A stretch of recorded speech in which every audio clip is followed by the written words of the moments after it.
What were the 3 main steps you took towards your sobriety? So, I'm really not into like promoting a 12-step fellowship, especially on like an online platform, just because it is supposed to be like an anonymous program. Like I choose to keep my sobriety, like definitely not anonymous, but like the work I've done and like I choose to keep anonymity for other people. But I will say like getting involved in a 12-step fellowship was the first step I took towards my sobriety. And like I thought it was so corny. Like, I mean, I walked into a meeting and I would like sit in the back of the room with my arms crossed, like thinking I was so much better than everybody in there or like so much worse. You know, I was never an equal. I was always like better or worse. There was no like middle ground that I ever stood on. My ego was just so out of control. So the first step I'd say I took was definitely getting involved in a 12-step fellowship. The second step, to be completely honest, was like stabilizing myself on the proper medication that I needed to be on. Like not and not medication assisted treatment. Not that there's anything wrong with that. I just always like to make it clear that I am like abstinence-based sober. But I had to get on like serious antidepressants and like Wow. really level out my mental health and take care of that before anything else. I did not stay sober until I stayed consistent with a medication regimen. That is my experience. And that's not everybody's experience, obviously, because some people don't have the mental health component. I just was blessed with the best of both worlds. Um, so I had to get on medication and really stick to it and like make a commitment to wake up every morning and take it. And that was really important for me for my sobriety. And I would say the third main step I took was like doing what I did by laying on my therapist floor and crying. Like I was just so honest. I was so vulnerable. I just knew I had to get better. Like I shared in every group in IOP and PHP and whatever. I shared in every group. I was really honest. I was really open. And I always asked for suggestions. Like, what do I do? You know, I didn't know anything. It literally felt like I was a baby who got like dropped off in like this crazy drug addiction world. And then from there, I was picked up and it was like, okay, you're an adult now, figure it out. And I was like, what? What? Figure what out? Like, what is a credit score? Like, what is any of this? Like, I have no idea what's going on. And like, how do I open a bank account? Because I wrote so many bad checks that I don't think I'll ever be able to again. And like, I was just told like little things along the way.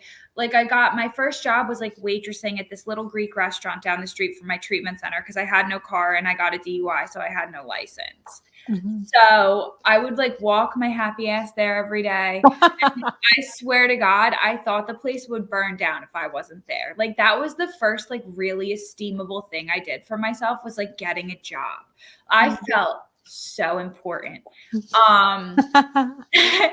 It's so funny because like and like I still stop in there sometimes to eat and they're always like, "Oh, Melissa, hi." Like they remember me, I remember them, and like those people, like I was crazy with 30 days sober. Like I was out of my mind. And that was when I got the job. I had like 20 something days sober and my family was like, we're not giving you any more money, Melissa. Like, figure it out. You want to live in a recovery house? Go figure out how to pay your rent. So I was like, holy shit, I have to get a job. So I started waitressing and like I would walk there and they'd be like, why don't you have a car? And I was like, yeah, I don't know, long story. And like, I didn't want to be like, yeah, just so you know, like I'm sober, like I'm a big drug addict. So I kept it like quiet at first. And then eventually they would like drink at the end of the shift. And I'd be like, yeah, I can't. And like I eventually told them, and like it turned out like the one guy's brother was an alcoholic who's in sobriety. Like I just received so much love and support from these people that I worked with, and it was all because I was honest. Yeah. So that was like really huge. I worked there for like 18 months. Like once I got like my first job in treatment with a year sober, like I didn't want to leave the restaurant because I loved it so much. So I had like 2-3 jobs for like a while because I just didn't want to leave. And I was also like extremely broke, but I had no choice. But yeah, it was a lot, you know, a lot. Lucy wants to know, what does the statement long-term sobriety mean to you? To me, it just means a long period of time without a drink or a drug. Makes sense. Yeah. If they invented a pill and it would cure your addiction, would you take it? No. I probably would have 6 years ago. And now at this point, I mean, maybe if it could cure my shopping addiction.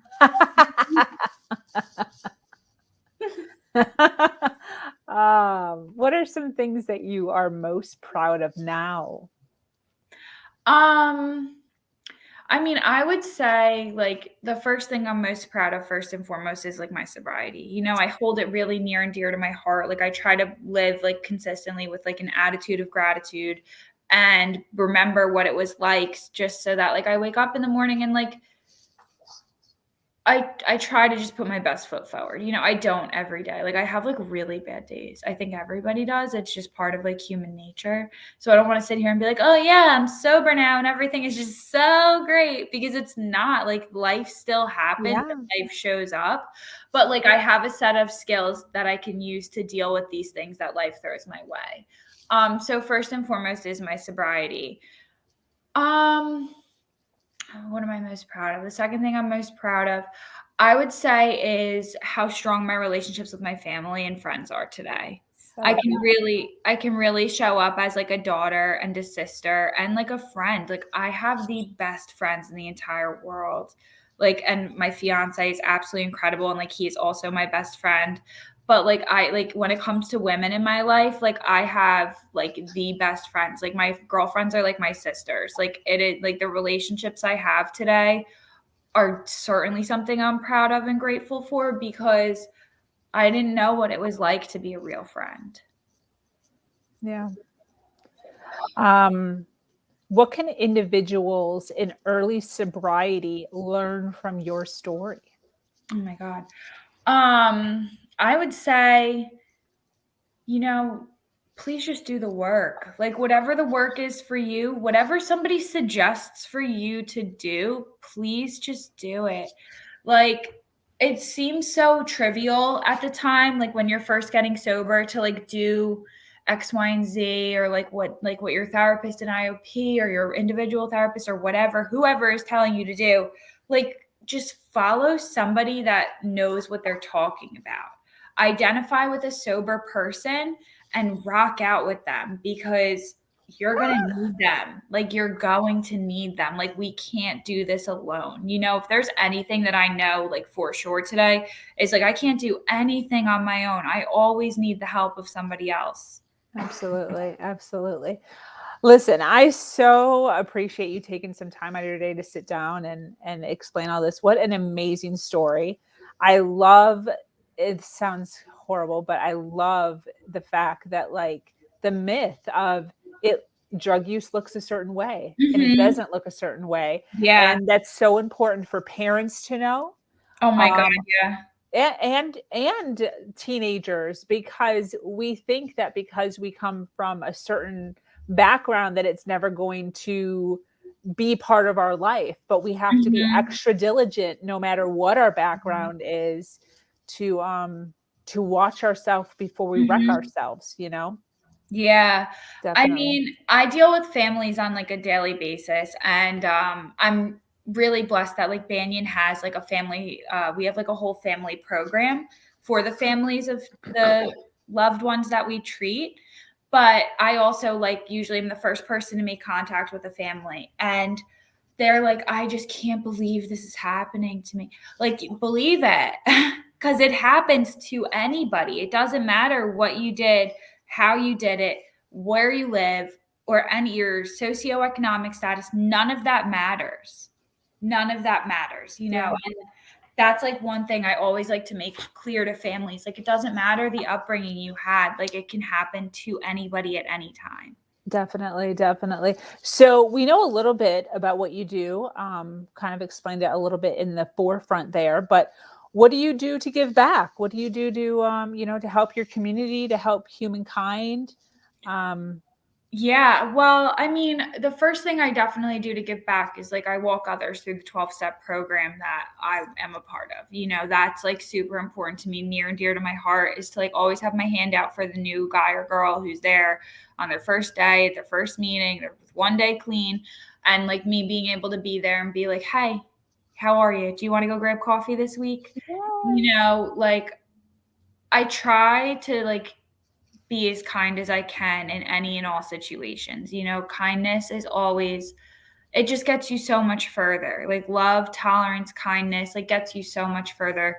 My nanny always told my grandma, she always says to me, you catch more flies with honey than you do with vinegar. Yes. And I always try to like keep that in the back of my mind. Like no matter how somebody's treating me, I always try to reciprocate with like love and kindness. Um, I try to give back by making myself available as much as I can for people that need help seeking treatment. That's like really important to me. Like, no matter what I'm doing, I always try to stop myself and pick up the phone.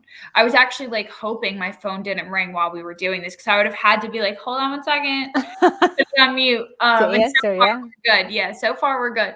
But I always try to make myself available for somebody who's seeking treatment. That's like really, really important to me, is to just like, regardless of their like insurance status, you know, like always have a resource for somebody on the other end of the phone, whether it's like a friend I grew up with calling, asking for help for their cousin, or like somebody that calls me through a referral source. Like, regardless of who's calling me, I treat everybody the same, and what, regardless of what their like status is, I always try and help somebody find somewhere to go.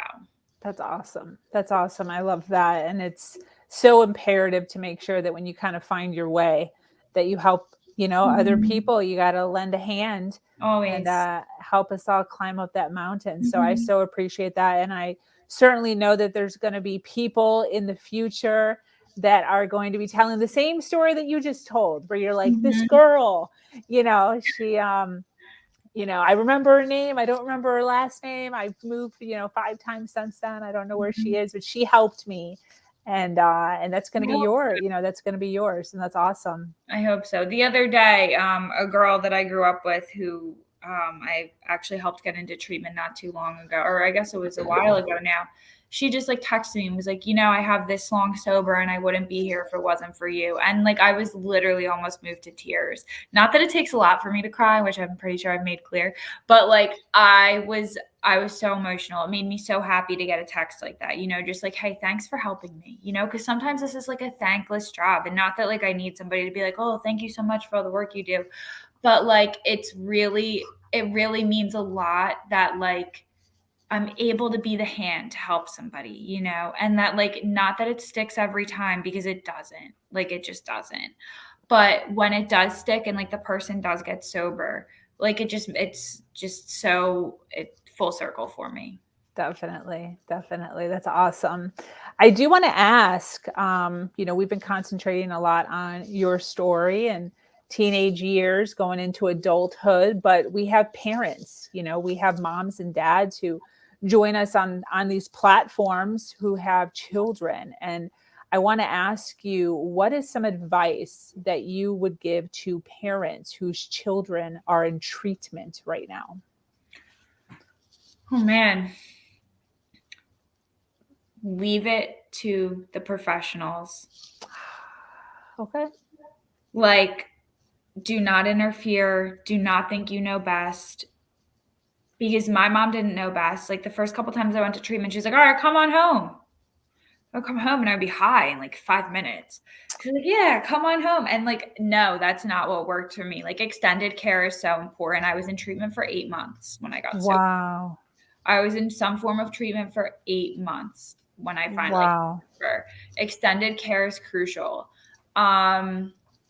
Try not to enable, educate yourself, and like most importantly, take care of yourself.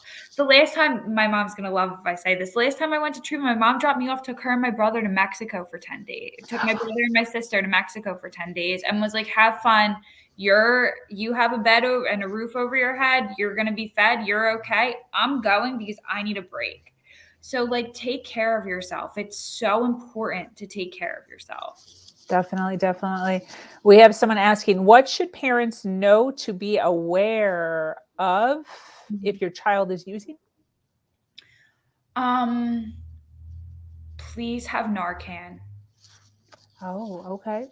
Like, please have Narcan. Have it handy, have it in your car, have it in your kitchen, have it in your kid's bedroom. If you know your child is actively using, regardless of what the substance is, please go to your local pharmacy and get Narcan. Wow. and get yourself trained and get yourself informed on how to use it. There's YouTube videos, there's local classes at churches and hospitals and all over the place. If you need help on how to obtain Narcan, message me, call me, whatever. I will direct you to the best way for you to possibly get it. That's awesome. And you guys can contact her at her Instagram. And, she'll probably put her information in the comments below. For those of you listening now live, we so appreciate you being here and supporting this channel. I have another one here. What is your favorite part about sobriety? Oh, that's a good one. I would say my favorite part about sobriety is just constantly growing, like constantly working on myself, doing the things I have to do to be the best me I can be. And like my life constantly evolving. I went from, like I said, I was essentially homeless, and like I own a home today. I'm about to get married. That's like absolutely crazy to me. I have a dog that I take really good care of. She's like my little baby. And I'm a family member and a friend today. My favorite part about sobriety is like the consistent change and growth that has happened. Definitely. I can see that. Dane is asking, he holds a Wednesday Zoom meeting. He's asking, can you join us on Wednesday at 8 p.m.? We would love to have you. Yeah, send me a private message. I'm happy to do whatever I can. Awesome. Well, if Dane's still listening, send Melissa a private message on Instagram, and she'll get back to you. So listen, girl, I so appreciate you, like I said, taking some time out of your day. For those of you that are listening that would like to connect with Melissa, her Instagram is above her face area.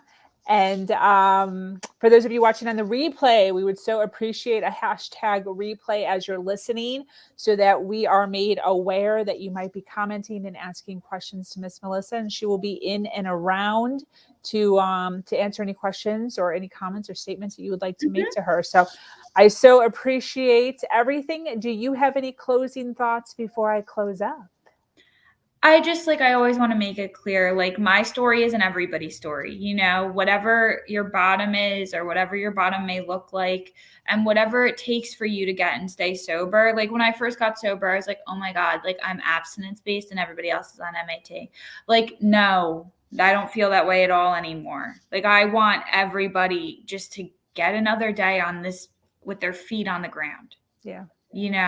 So whatever it takes for you to get sober, like, please, like there's hope, and there are so many pathways to recovery. And like my way is not the only way. Like there are so many different ways that can keep somebody alive and get them another day sober today. And like, whatever it takes, just do it, please. Yeah. And that's why it is so important. I know you kind of touched a little bit earlier on the, anonymity of the 12 steps and what that looks like, but, kind of stepping out once you're comfortable and once you are clear in your sobriety, and sharing your story every once in a while to, individuals who maybe haven't stepped foot in a 12 step or any sort of community. Helps. It's not as scary as it seems, I swear. And it's not as corny as it seems either. I've been like an active member of a 12-step fellowship for 6.5 years. And like, let me tell you, it is absolutely incredible. That's awesome. The friends that I've made, the people I've connected with, it's been quite a journey. That's great. That's great. Well, listen, I so appreciate you taking some time out of your day. This has been absolutely fantastic. I hope to see you in and around our community going forward. For those of you, again, listening live, thank you so much. For those of you listening on the replay, shoot us a hello as you're listening. We'd love to hear from you and connect with you. So thank you so much for joining us here. If you have an amazing story to share of struggle to triumph, be sure to reach out to me here at herversion.life or sobersociety.solutions. I am your host, Sabrina Victoria, and I'm so grateful to be here sharing a platform that allows people to share their truth and inspire others. Do something awesome today.